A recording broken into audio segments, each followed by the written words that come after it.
கொங்கு நாட்டு special mutton வெள்ளை பிரியாணி.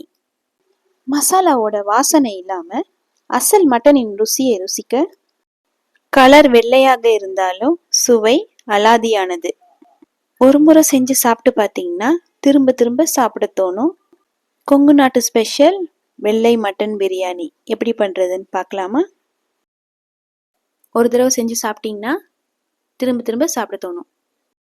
பிரியாணி பிரியர்களின் பிரியமான கொங்கு நாட்டு ஸ்பெஷல் வெள்ளை மட்டன் பிரியாணியோட சிக்கன் சுக்காவும் சிக்கன் பிரட்டலும் வச்சு சாப்பிட்டிங்கன்னா செம்ம டேஸ்ட்டாக இருக்கும். ட்ரை பண்ணி பாருங்கள். இந்த வீடியோ உங்களுக்கு பிடிச்சிருந்தா லைக் பண்ணுங்கள், ஷேர் பண்ணுங்கள், சப்ஸ்கிரைப் பண்ணுங்கள். மறக்காமல் பெல் ஐக்கான் கிளிக் பண்ணுங்கள். எங்கள் சேனலில் மற்ற வீடியோ ரெசிபீஸ் பிளேலிஸ்ட்டில் இருக்குது. மறக்காமல் பார்த்து ட்ரை பண்ணி பாருங்கள்.